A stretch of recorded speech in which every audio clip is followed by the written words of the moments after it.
आज हम बात करेंगे रेजोनेंस और मेसोमेरिक इफेक्ट की। तो सबसे पहले तो हम बात करेंगे रेजोनेंस की। किसकी? रेजोनेंस की।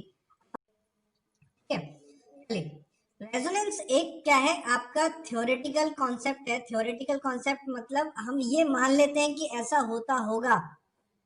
रेजोनेंस आपका क्या है? थ्योरेटिकल कॉन्सेप्ट है जो आपका यूज होता है एक्सप्लेन करने में। क्या एक्सप्लेन करने में? आपकी बॉन्ड लेंथ एक्सप्लेन करने में यूज होगा, बॉन्ड स्ट्रेंथ एक्सप्लेन करने में यूज होगा, इलेक्ट्रॉन डेंसिटी एक्सप्लेन करने में यूज होगा, स्टेबिलिटी एक्सप्लेन करने में यूज होगा, एनर्जी एक्सप्लेन करने में यूज होगा।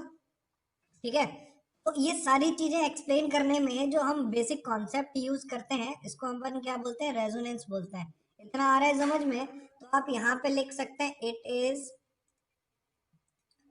a theoretical theoretical it is a theoretical concept which is लोगों को लगा कि सर अचानक से ना बहुत स्मार्ट सा पढ़ा देंगे और वो तो आपका क्या होता है? ये थियोरेटिकल कॉन्सेप्ट होते हैं जो आपके क्या किस काम में आते हैं? which is used to explain various properties such as कौन कौन सी प्रॉपर्टी बताई थी मैंने अभी आपको? बॉन्ड लेंथ बताई थी, बॉन्ड लेंथ बताई थी, बॉन्ड ऑर्डर बताई थी, बॉन्ड ऑर्डर, और क्या हो सकता है? स्टेबिलिटी। और क्या बताया था मैंने? और क्या बताया था बेटा आपने? और क्या बताया था हमने यहाँ पे? बोलो। और कुछ बोला था स्टेबिलिटी के बाद? एनर्जी भी बोला होगा शायद, एनर्जी। ठीक है, कन्वेंशनल स्ट्रक्चर, कन्वेंशनल स्ट्रक्चर। ये सारी चीजें अपन किससे फाइंड आउट कर सकते हैं? रेजोनेंस से फाइंड आउट कर सकते हैं। ये तो आपका रेजोनेंस का बेसिक कॉन्सेप्ट हो गया कि रेजोनेंस एक्चुअली है क्या, है ना। तो अगर मैं इसको और डिटेल में पूछूं कि रेजोनेंस को अब तो कैसे देख के आप बता सकते हो कि यहाँ पे रेजोनेंस होगा या यहाँ पे रेजोनेंस नहीं होगा, ये रेजोनेटिंग स्ट्रक्चर दिखाएंगे, ये रेजोनेटिंग स्ट्रक्चर नहीं दिखाएंगे। तो रेजोनेंस में बेसिकली क्या होता है? डीलोकलाइजेशन होता है। किसका? Delocalisation of pi electron. इसका डीलोकलाइजेशन होता है। किसका? पाई इलेक्ट्रॉन होता है। एक एक बात बिल्कुल याद रखिएगा कि अगर आपको डीलोकलाइजेशन करना है पाई इलेक्ट्रॉन का, उसके लिए कोई बहुत बेसिक कंडीशन आपको पता होनी चाहिए। कैसी बेसिक कंडीशन पता होनी चाहिए? कि आप जिसके साथ रेजोनेंस करने जा रहे हो आपका और उसका प्लेन क्या होना चाहिए? सेम होना चाहिए। मेरी बात समझ में आ रही है? मेरी बात समझ में आ रही है? रेजोनेंस करने के लिए क्या होना चाहिए बेटा? आपका आपका और जिसके साथ रेजोनेंस हो रहा है उस दोनों का प्लेन क्या होना चाहिए? सेम होना चाहिए। तभी आपका डीलोकलाइजेशन ऑफ पाई इलेक्ट्रॉन होगा। इसको कुछ इस तरीके से समझो कि अगर ये कार्बन और ये कार्बन है और इसके आपके ये पी वाई के इलेक्ट्रॉन है ना, तो ये आसानी से रेजोनेंस कर सकते हैं। ये तो आसानी से रेजोनेंस हो जाएगा, यानी इनमें डीलोकलाइजेशन आसानी से हो जाएगा। लेकिन अगर मैं यहाँ पे आपका पी जेड ले लूं, इस तरीके का अगर इसका ऑर्बिटल ले लिया, तो आपका क्या इसके साथ हो सकता है? नहीं हो सकता। क्यों नहीं हो सकता? कि ये आपका पी वाई है और ये आपका क्या है? पी जेड है। पी वाई और पी जेड एक दूसरे के क्या होंगे? परपेंडिकुलर होंगे। परपेंडिकुलर होने से क्या होगा बेटा? आपका डीलोकलाइजेशन नहीं होगा, आपके इलेक्ट्रॉन यहाँ से वहां जंप नहीं मार सकते। मेरी बात समझ में आ रही है? तो कुल मिला के रेजोनेंस को समझने के लिए ये समझना पड़ेगा, रेजोनेंस एक पेपर सिस्टम की तरह है, जो कि आप ये मान लो कि पेपर है आपके पास और इस पेपर में आप जितने स्ट्रक्चर बना सकते हो पॉसिबल स्ट्रक्चर, वही आपका क्या दिखा सकता है? रेजोनेंस दिखा सकता है। यानी पहली और मूलभूत जो आपकी बेसिक नीड है इसकी, वो आपकी क्या है? प्लेनर होना चाहिए, प्लेनर मॉलिक्यूल। ऐसा होना चाहिए, प्लेनर मॉलिक्यूल होना चाहिए। प्लेनर मॉलिक्यूल का मतलब क्या है कि उसके अंदर कौन सा हाइब्रिडाइजेशन पॉसिबल होना चाहिए? sp2 या फिर sp हाइब्रिडाइजेशन अगर उसके अंदर होगा तो हम उसके अंदर ये बोल सकते हैं कि यहाँ पे क्या देखने को मिल सकता है? रेजोनेंस देखने को मिल सकता है। क्या इतनी बात तुम्हें समझ में आ रही है? की बचाए दिखाऊं, एक एग्जांपल देखते हैं बेटा। सबसे पहले तो हम बात करते हैं कि यहाँ पे एक और कॉन्सेप्ट आता है बेटा, जब हमारा रेजोनेंस हो जाता है, कन्वेंशनल स्ट्रक्चर जो बनते हैं उनको हम क्या बोलते हैं? रेजोनेटिंग स्ट्रक्चर बोलते हैं। क्या बोलते हैं? रेजोनेटिंग स्ट्रक्चर बोलते हैं। ये जो आपके रेजोनेटिंग स्ट्रक्चर है, इसका मतलब क्या है कि यहाँ पे डीलोकलाइजेशन हो चुका होगा किसका बेटा, पाई इलेक्ट्रॉन डेंसिटी का। किसका, पाई इलेक्ट्रॉन डेंसिटी का। जैसे एक एग्जांपल अगर आप देखिए कि आपके पास एक कार्बन एक आपके पास फॉर्मेट आयन है। फॉर्मेट आयन सब जानते हो, ये आपका फॉर्मेट आयन हो गया। ये आपका फॉर्मेट आयन है। फॉर्मेट मतलब फॉर्मिक एसिड से बना हुआ आयन। अब इस फॉर्मेट आयन का क्या मैं रेजोनेटिंग स्ट्रक्चर ड्रॉ कर सकता हूँ? क्या मैं इसका रेजोनेटिंग स्ट्रक्चर बना सकता हूँ? बिल्कुल बना सकता हूँ। यहाँ से जो इलेक्ट्रॉन ऑक्सीजन नेगेटिव है, इसके पास अपने लोन पेयर भी है बेटा, ये अपने लोन पेयर भी है। ये अपने लोन पेयर को क्या कराएगा कि जा बेटा जा, जी ले अपनी जिंदगी। ये इस तरीके से ऐसे शिफ्ट कराएगा, ये ऑक्सीजन अपने इलेक्ट्रॉन ऐसे खींच लेगा। यही तो होगा। तो उसके बाद हमारा जो नया स्ट्रक्चर बन के आएगा वो आपको क्या बन के आएगा, H C single bond O negative, और यहाँ पे क्या आ जाएगा, डबल बॉन्ड ओ। क्या ये वाली बात समझ में आ रही है? ये वाली बात समझ में आ रही है? तो यहाँ पे दो तीन बातें और क्लियर हो जाएंगी कि ये जो कार्बन है, ये जो कार्बन था, ये कौन सा हाइब्रिडाइजेशन का कार्बन है, मुझे ये बताओ। इसका हाइब्रिडाइजेशन क्या होगा? इस कार्बन का हाइब्रिडाइजेशन क्या है? ये sp2 हाइब्रिडाइज कार्बन है। ये वाला कैसा है, sp2 हाइब्रिडाइज कार्बन है। और अभी मैंने आपको बताया था कि हाइब्रिडाइजेशन अगर आपका sp2 या sp होगा तो आप क्या करा सकते हो, आराम से रेजोनेंस करा सकते हो। अब मेरी ये वाली बात समझ में आई थी सबको कि अगर आपका sp2 या sp होगा तो आपका रेजोनेंस आसानी से हो जाएगा। ठीक है। अब देखिएगा कि ये दोनों एक दूसरे के कैसे स्ट्रक्चर है बेटा, रेजोनेटिंग स्ट्रक्चर है। इन रेजोनेटिंग स्ट्रक्चर को हटा के हम क्या बना सकते हैं, एक रेजोनेंस हाइब्रिड बना सकते हैं। और इस रेजोनेंस हाइब्रिड का मतलब क्या होता है कि जहां पे सिंगल बॉन्ड था वहां तो रहने ही दो, जहां पे डबल बॉन्ड करेक्टर आ रहे हैं वहां पे आपको क्या करना पड़ेगा, थोड़ी सी सावधानी बरतनी पड़ेगी, और वहां पे डॉटेड डॉटेड में आपको क्या करना पड़ेगा, डबल बॉन्ड करेक्टर डालना पड़ेगा। और इसके ऊपर भी माइनस हाफ होगा और इसके ऊपर भी माइनस हाफ होगा। ठीक है। तो क्योंकि एक ही नेगेटिव चार्ज है तो दो में डिस्ट्रीब्यूट हो जाएगा। तो ये कौन सा स्ट्रक्चर हो गया, ये आपका कौन सा स्ट्रक्चर है, रेजोनेंस हाइब्रिड है। ये क्या है, रेजोनेंस हाइब्रिड। इसको हम क्या बोलेंगे, रेजोनेंस हाइब्रिड बोलेंगे। क्लियर है? ओके। आपका रियल स्ट्रक्चर है। अगर आपसे पूछा जाता है, जैसे आपने थर्मोडायनेमिक्स पढ़ी होगी, तो थर्मोडायनेमिक्स में आपने ये वाली बात पढ़ी होगी, रेजोनेंस एनर्जी पढ़ा था थर्मोडायनेमिक्स में। अगर आपने कभी पढ़ा होगा, कॉन्सेप्ट पढ़ा होगा, रेजोनेंस एनर्जी है। वो जो रेजोनेंस एनर्जी है वो आपकी क्या होगी बेटा, ये जो हाइब्रिड आपके ऑर्बिटल होते हैं, हाइब्रिड जो भी स्ट्रक्चर होते हैं, रेजोनेंस हाइब्रिड, इनकी एनर्जी सारे रेजोनेटिंग स्ट्रक्चर से क्या होती है, कम होती है।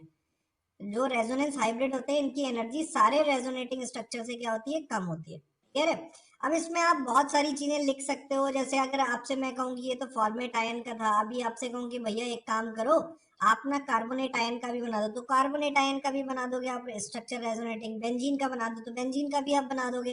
तो बेसिकली तो आपको पहले तो ये समझना पड़ेगा रेजोनेंस की आखिर इंपॉर्टेंट कंडीशन क्या होती है। कंडीशन फॉर रेजोनेंस, अपनी कॉपी में हेडिंग डालिएगा, condition for resonance. Condition for resonance. Resonance की आपको कंडीशन समझनी ही पड़ेगी, तभी आप रेजोनेंस को समझ पाओगे ना।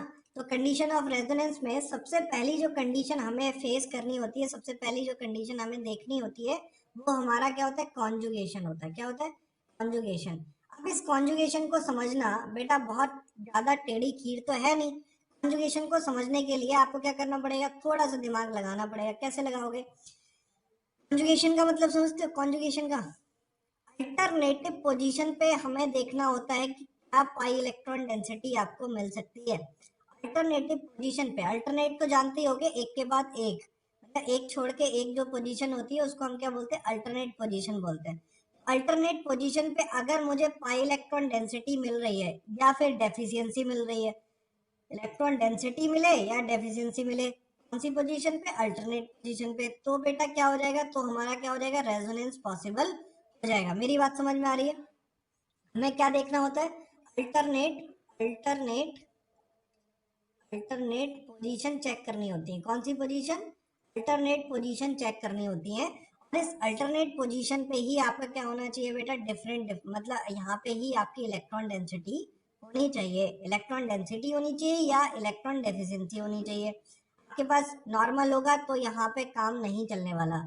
दो काम होने से हो सकते हैं, या तो इलेक्ट्रॉन डेफिशिएंसी हो या इलेक्ट्रॉन की डेंसिटी ज्यादा हो, इलेक्ट्रॉन एक्सेस में हो, डेंसिटी एक्सेस हो, हमारा ये वाला खेल हो सकता है। कॉन्जुगेशन की ये वाली बात समझ में आती है तुमको, है ना? ठीक है, ओके। तो मैं इसको डिटेल में कराऊंगा। दूसरा मैंने प्लेनैरिटी तुम्हें बता ही दिया था। प्लेनैरिटी का मतलब क्या होता है बेटा? प्लेनैरिटी का मतलब होता है कि आपको क्या करना है। प्लेनैरिटी sp2 या sp हाइब्रिडाइजेशन की बात कर रहे हैं। किसकी? sp2 या sp हाइब्रिडाइजेशन की हम बात कर रहे हैं।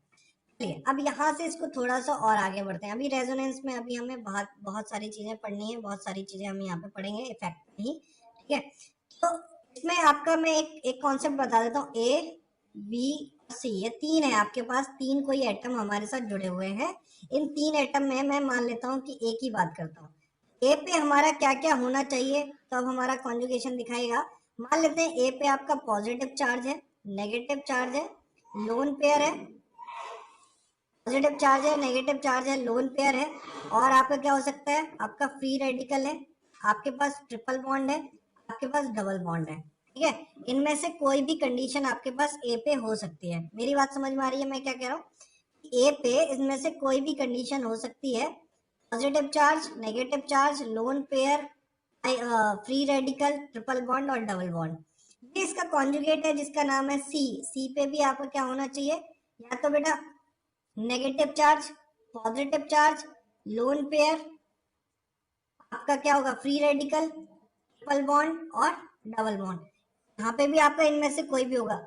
यहाँ पे जो पेयर बनाएंगे, हमें जो पेयर बनाने हैं, क्योंकि हमें तो अल्टरनेट पोजीशन चेक करनी है, इनके पेयर बनाते चले जाइए, आपको कॉन्जुगेशन का कॉन्सेप्ट मिलता जाएगा। दूसरी बात, कॉन्जुगेशन का मतलब ही यही होता है कि यहाँ पे आप दूसरा कदम रखें तो आपको एक नया ऑप्शन देखने को मिले, इसको आप सेट कर सके पिछले वाले ऑप्शन के साथ। ठीक है, अब डिफरेंट डिफरेंट टाइप के आपके पास कॉन्जुगेशन हो सकते हैं। जैसे अगर मैं केस की बात करें तो पहला ही केस लिख लेते हैं, लिखिएगा। कॉन्जुगेशन का केस अगर हम पहला लिखें तो केस 1 लिखिए, लिख लेना। When pi bond is in conjugation, pi bond is in conjugation with vacant p orbital, vacant p orbital। Vacant P orbital का मतलब क्या है बेटा? डेफिशिएंसी होगी यहाँ पे। पाई बॉन्ड किसके साथ जा रहा है? डेफिशिएंसी के साथ जा रहा है। इसको समझने के लिए जैसे आप एक एग्जांपल समझिए, आपको ये दिया हुआ है इस तरीके का कंपाउंड, और यहाँ पे पॉजिटिव चार्ज दे रखा है। इस पॉजिटिव चार्ज का मतलब क्या है? वैकेंट ऑर्बिटल होगा, कार्बन है, क्योंकि कार्बन और एस वाले ने तो डायरेक्टली क्या बना रखा है बेटा? ओवरलैपिंग कर रखी है, तो एस से तो काम नहीं चलेगा। तो आपका ऑर्बिटल कौन सा वाला खाली होगा? ये पी ऑर्बिटल खाली होगा। कौन सा खाली होगा? पी ऑर्बिटल खाली होगा। और आप अगर अल्टरनेट पोजीशन चेक करना चाहते हैं तो इसको ए देखो, इसको बी देखो, इसको सी देखो। मैंने क्या बताया था कि ए पे आपका क्या होना चाहिए बेटा? डबल ट्रिपल बॉन्ड हो, लोन पेयर हो, नेगेटिव चार्ज हो, पॉजिटिव लोन पे फ्री रेडिकल कुछ भी हो। सी पे भी इनमें से कुछ भी हो। तो यहाँ पे कौन सा केस बन रहा है? ए पे आपका पाई बॉन्ड है, पाई बॉन्ड बोले तो डबल बॉन्ड, और सी पे हमारा क्या है? पॉजिटिव चार्ज है।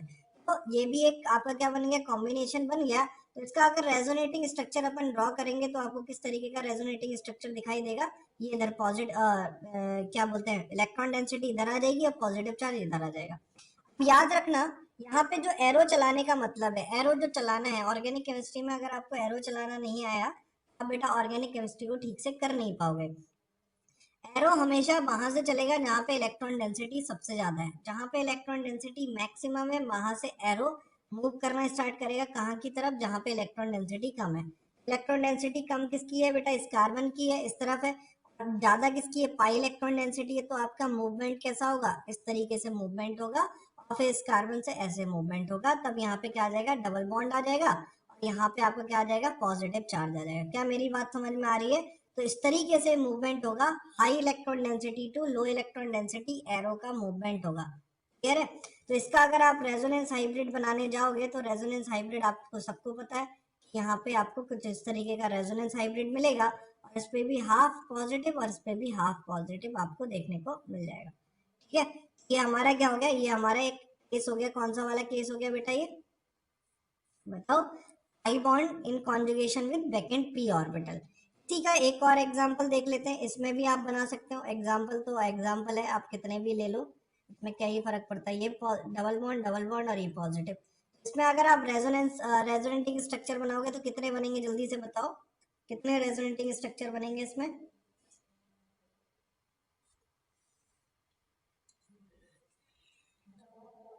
इसके अलावा दो और बनेंगे, इसका मतलब क्या? देखिए, क्या पहला अगर स्ट्रक्चर अपन ड्रॉ करें तो ये आपका इलेक्ट्रॉन डेंसिटी की शिफ्टिंग कैसे करेंगे? यहाँ से मैंने कहा ना कि हाई इलेक्ट्रॉन डेंसिटी से आपको ट्रांसफर करना है, तो ये ऐसे शिफ्टिंग होगी इस तरीके से। तो आपका क्या बन जाएगा, सबसे पहले केस में आपका क्या बनेगा, ये जो आपका पॉजिटिव चार्ज है ये आपका कहाँ पे आ जाएगा, बीच में आ जाएगा, और ये आपके डबल बॉन्ड इस तरीके से। दूसरा केस क्या बनेगा, दूसरा केस क्या बनेगा, यहाँ से आपका दूसरी जगह से आपकी इलेक्ट्रॉन डेंसिटी ट्रांसफर होगी, दूसरी जगह से इलेक्ट्रॉन डेंसिटी का मतलब ये ऐसे और फिर ऐसे इस तरीके से आपकी दूसरी इलेक्ट्रॉन डेंसिटी ट्रांसफर हुई, तो आपके पास क्या आ जाएगा बेटा, आपके पास क्या आ जाएगा, देखो यहाँ पे 1 2 3 4, 1 2 3 4 5 हो गया। यहाँ पे डबल बॉन्ड और यहाँ पे डबल बॉन्ड और यहाँ पे पॉजिटिव चार्ज, क्लियर है? ओके, यहाँ तक तो कोई दिक्कत नहीं होगा। तो इसका अगर आप रेजोनेंस हाइब्रिड बनाने जाओगे तो रेजोनेंस हाइब्रिड हमारा क्या बन जाएगा, रेजोनेंस हाइब्रिड बनाने के लिए आपको क्या करना पड़ेगा, कुछ ज्यादा मेहनत नहीं करनी पड़ेगी, ऐसे आप बना दो कि पाई इलेक्ट्रॉन डेंसिटी सब जगह घूम रही है, तो सब जगह आपको क्या लगाना पड़ेगा, एक डॉट डॉट डॉट लाइन लगानी पड़ेगी, और आपका पॉजिटिव चार्ज यहाँ पे आया था डेल्टा पॉजिटिव, यहाँ पे भी आया डेल्टा पॉजिटिव, और यहाँ पे भी आया डेल्टा पॉजिटिव। तो इस तरीके से आपका मूवमेंट होगा। दिक्कत यहाँ तक, परेशानी यहाँ तक?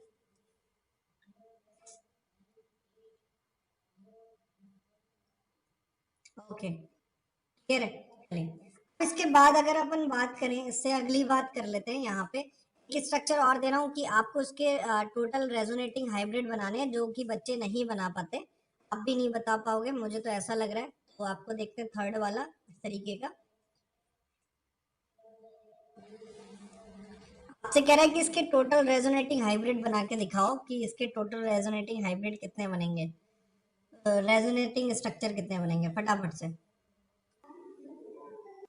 आपसे कह रहा है कि इसके टोटल कितने स्ट्रक्चर आपके बनेंगे, रेजोनेटिंग स्ट्रक्चर टोटल कितने बनेंगे आपके इसके, बस केवल ये पूछ रहा है। इंक्लूडिंग दिस कितने स्ट्रक्चर आप बनाओगे, इंक्लूडिंग दिस कितने स्ट्रक्चर आप बनाओगे? मैंने तरीका बताया था, आप क्या केवल क्या काउंट करो बेटा, आपको केवल और केवल क्या काउंट करना है, ये काउंट करना है अल्टरनेट पोजीशन कौन कौन सी है। ये इसकी अल्टरनेट पोजीशन पहले फाइंड आउट करो, इसकी अल्टरनेट पोजीशन कौन सी होगी, ये हो गया ए, ठीक है। ए की अल्टरनेट पोजीशन क्या होगी, बी, बी की अल्टरनेट पोजीशन क्या होगी, सी, सी की अल्टरनेट पोजीशन क्या होगी, डी, डी की अल्टरनेट पोजीशन क्या होगी, F, A B C D E होगा, अरे ई की अल्टरनेट पोजीशन क्या होगी, एफ, और एफ की अल्टरनेट पोजीशन क्या होगी, जी। मिला के हम यहाँ पे लौट के अब आए हैं कब, जब जी आया। मेरी बात समझ में आ रही है, नहीं आया समझ में, आया समझ में? काउंट करना है, अल्टरनेट पोजीशन काउंट करते जाओ और लौट के वहीं पे आना जहां से हमने स्टार्ट किया था। इससे अल्टरनेट देखना स्टार्ट किया था, तो इससे अल्टरनेट देखने के लिए हमारे पास क्या है, पहला अल्टरनेट ए, फिर इसका बी, फिर सी, फिर डी, फिर ई, एफ, फिर जी। जी तक आपके रेजोनेटिंग स्ट्रक्चर बनेंगे, तो आप काउंट कर लो। इंक्लूडिंग दिस स्ट्रक्चर आपके टोटल बनेंगे 7, इंक्लूडिंग दिस स्ट्रक्चर आपके टोटल बनेंगे 7। अगर मैं इसको एक्सक्लूड कर दूं और आपसे पूछूं रेजोनेटिंग स्ट्रक्चर कितने होंगे, आपके बनेंगे 6। यानी अगर आपसे पूछे कि ट्रिपोलियम आयन के कितने रेजोनेटिंग स्ट्रक्चर बनते हैं, ट्रिपोलियम आयन के, तो आपके 6 रेजोनेटिंग स्ट्रक्चर बनते हैं, ठीक है? अगली बात समझ में, कोई दिक्कत? काउंट करना आया, काउंट करना आपको समझ में आ गया कि किस तरीके से काउंट करेंगे आप? अगर आप ये समझ पाए तो बेटा बहुत आसानी हो जाएगी आपको कोई भी स्ट्रक्चर फाइंड आउट करने के लिए, उसके रेजोनेटिंग स्ट्रक्चर, खासकर से साइक्लिक के अंदर, ठीक है? ओके, साइक्लिक में क्या होता है कि आपको पता रहेगा ना कि घूमता तो ऐसे ही रहेगा। जैसे अगर एक एग्जांपल और दिया हुआ है, इसको भी आप करके देखेंगे तो आप बता देंगे तुरंत एकदम तत्काल प्रभाव से। जैसे क्या दिया हुआ है देखो,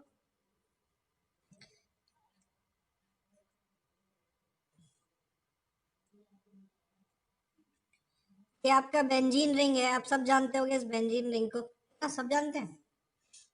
और यहाँ पे आपको दे दिया CH2 पॉजिटिव। अब आपसे कह रहा है कि इसके टोटल आपके रेजोनेटिंग स्ट्रक्चर कितने बनेंगे। इसकी बेटा देखो यहाँ पे, इसको आप इसको ही आपको बेस मानना है क्योंकि पॉजिटिव चार्ज इस पे है। इसका अल्टरनेट फाइंड आउट करो, तो इसका अल्टरनेट आपका क्या होगा, ए का अल्टरनेट बी का अल्टरनेट सी। और बेटा सी का अल्टरनेट क्या होगा, ए तो नहीं होगा क्योंकि ए पे तो ऑलरेडी आ चुका है, ए पे हम ऑलरेडी आ चुके हैं। सी का अल्टरनेट ये होगा, यहाँ पे अगर हम जाएंगे तो आपका क्या बन जाएगा, डी। मिला के अगर मैं इसको इंक्लूड कर लूं, इस वाले स्ट्रक्चर को इंक्लूड कर लूं, टोटल मेरे क्या बनेंगे, 4 स्ट्रक्चर बनेंगे इंक्लूड करके। और अगर मैं इसको एक्सक्लूड कर दूं, इंक्लूड ना करूं, तो टोटल कितने स्ट्रक्चर बनेंगे, 3 स्ट्रक्चर बनेंगे। मेरी बात समझ में आई। आप इस सी का अल्टरनेट देखो, सी का अल्टरनेट या तो ये वाला डी आएगा या ए आएगा, और ए आ गया तो रिपीटिंग स्ट्रक्चर बनेगा, दोबारा से वही स्ट्रक्चर आपके सामने आ जाएगा। कोई फायदा होगा आपको, आपका कोई फायदा नहीं है ना, रिपीटिंग स्ट्रक्चर थोड़े ना बनाना है, वहीं पे तो आपका दोबारा से चार्ज आ जाएगा। इस तरीके से टोटल हमारे पास कितने हो गए, 4। पूरा बनाने की जरूरत भी नहीं होती, आप कहीं सोचे कि नहीं अब तो पूरा बनाना पड़ेगा, भी हम जाके हम उसको सॉल्व कर पाएंगे। जहां पे भी आपके रिंग है और आपका एक ही पॉजिटिव या नेगेटिव चार्ज है, एक ही पॉजिटिव नेगेटिव चार्ज है, लोन पेयर है, तो उसके लिए आप ऐसे काउंट कर सकते हो रेजोनेंस कितना बनेगा। क्लियर है, ओके, कोई दिक्कत। इसके बाद अलग एक और चर्चा कर लेते हैं, इसी में एक और बढ़िया सा सवाल आपको दे रखा है, इसको भी आप देख लीजिएगा, इसके बारे में भी आप बताइएगा। क्वेश्चन क्या दे रखा है, ध्यान से पढ़िएगा, स्ट्रक्चर ध्यान से देखिएगा, कहीं आप गड़बड़ मत बना देना। आपको स्ट्रक्चर ये दिया हुआ है, यहाँ आपसे कह रहा है कि इसके टोटल रेजोनेटिंग स्ट्रक्चर बताइए कितने बन सकते हैं। कि टोटल हमारा क्या होगा, यही स्ट्रक्चर है, और अगर एक यही स्ट्रक्चर है, दूसरा स्ट्रक्चर क्या हो जाएगा बेटा, दूसरा स्ट्रक्चर के लिए आपको क्या करना पड़ेगा, अल्टरनेट पोजीशन फाइंड आउट करनी होगी। तो इस पॉजिटिव चार्ज की अल्टरनेट पोजीशन क्या होगी, इस पॉजिटिव चार्ज की अल्टरनेट इधर जाएंगे कि इधर, इधर जाएंगे ना, क्योंकि यहाँ पे डबल बॉन्ड है, इधर तो जाने का कोई मतलब ही नहीं है क्योंकि सिंगल बॉन्डेड है, रेजोनेंस होना नहीं है। यहाँ पे हमारा क्या हो जाएगा, इसका पहला ए, इसका अल्टरनेट क्या हो जाएगा, बी। इस बी से सी जा सकते हो, सी नहीं जा सकते, क्यों नहीं जा सकते, सी इसलिए नहीं जा सकते क्योंकि बीच में कोई आपका ना तो लोन पेयर है, ना डबल बॉन्ड है, ना पाई बॉन्ड है, कुछ भी नहीं है, हम बी से सी तो जा ही नहीं सकते। आपके टोटल स्ट्रक्चर कितने बनेंगे इंक्लूडिंग दिस, 3 बनेंगे। अगर मैं इसको एक्सक्लूड कर दूं या इस आपसे पूछा जाए कि इसी के कितने बनेंगे, इसके 2 स्ट्रक्चर बनेंगे। इंक्लूडिंग दिस कितने बनेंगे, इंक्लूडिंग दिस 3 बनेंगे, एक्सक्लूडिंग दिस कितना बनेगा, 2 बनेगा। क्या बात समझ में आ रही है ना। और इसका अगर आपसे रेजोनेंस हाइब्रिड बनाने को भी बोला जाए कि इसका रेजोनेंस हाइब्रिड बना दो, रेजोनेंस हाइब्रिड आपका कैसा बनेगा, यहाँ पे तो आपका क्या था, यहाँ पे भी डबल बॉन्ड आएगा क्योंकि आपका चेंजेस होने वाले हैं, यहाँ पे डबल बॉन्ड करेक्टर दे दो, यहाँ पे डबल बॉन्ड करेक्टर दे दो, यहाँ दे दो, यहाँ दे दो। इधर आपका डबल बॉन्ड करेक्टर नहीं आएगा, और पॉजिटिव चार्ज कहाँ पे आएगा, delta positive, delta positive, delta positive, ये आपका क्या हो जाएगा, रेजोनेंस हाइब्रिड हो जाएगा। ये वाली बात आपको सबको समझ में आती है। ओके, चलिए एक और बताइए, इसका भी आप रेजोनेंस बना के दिखा दीजिए तो शायद आपको और मेरे को लगेगा, तसल्ली हो जाएगी कि आपको आता है कि नहीं आता। यहाँ पे आपको दे रखा है BH2, इसमें रेजोनेंस बना सकते हो आप, इसमें रेजोनेंस बना सकते हो BH2।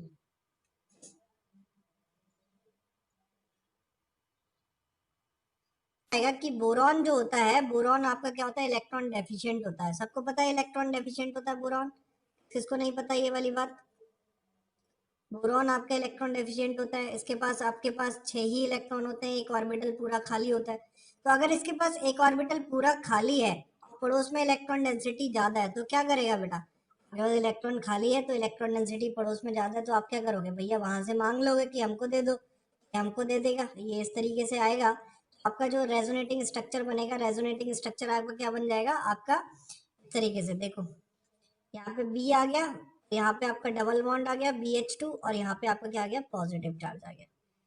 तो क्योंकि बोरॉन में क्या है बेटा, ऑर्बिटल खाली है, बोरॉन में क्या है, ऑर्बिटल खाली है, बोरॉन ऑर्बिटल खाली, तो इस तरीके से आपका कर लेगा। दिक्कत यहाँ तक आया समझ में। वैकेंट ऑर्बिटल के साथ केस चल रहे हैं किसके, पाई के, और पाई के अगर वैकेंट ऑर्बिटल के साथ केस करोगे तभी आपको समझ में आएगा, दिक्कत तो नहीं है, ठीक है। अच्छा, इसी के साथ एक केस और देख लो, ये आपका एग्जाम में भी आ चुका है, NH3 पॉजिटिव, इसमें भी आप केस बना दो, इसको भी आप देख लो। और एक लास्ट जो है उसमें आपको मैं होमवर्क के लिए दे रहा हूँ। ये दोनों केस आपको होमवर्क से करने हैं, घर से करने हैं, लेक्चर में हम इनको जरूर